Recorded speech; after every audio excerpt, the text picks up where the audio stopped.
আসসালামু আলাইকুম বন্ধুরা, কেমন আছেন সবাই? আশা করি যে যেখানে আছেন ভালো আছেন, সুস্থ আছেন। আলহামদুলিল্লাহ আমিও ভালো আছি, সুস্থ আছি। তো আমার এই যে শুরু করে দিলাম কাজ।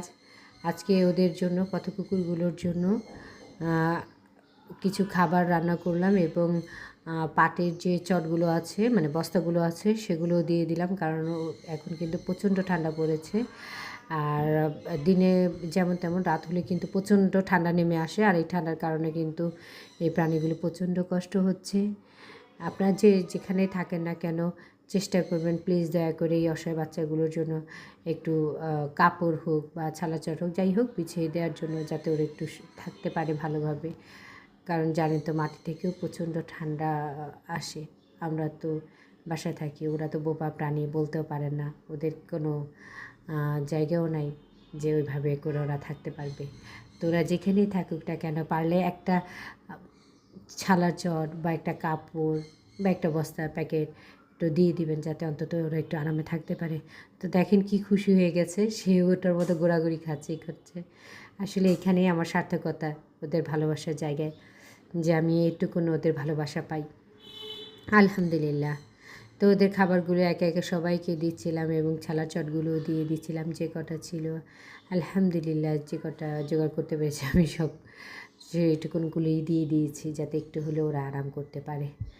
তো আলহামদুলিল্লাহ, এই যে আমার এই পাকাটা কুকুরটা, ওর কে দিয়ে দিলাম আর একেও দিয়ে দিলাম। সবাইকে খাবারগুলো দিচ্ছিলাম এবং একটা করে ছালার বস্তা দিয়ে দিয়েছিলাম, যাতে অন্তত ওরা আরাম করে একটু থাকতে পারবে।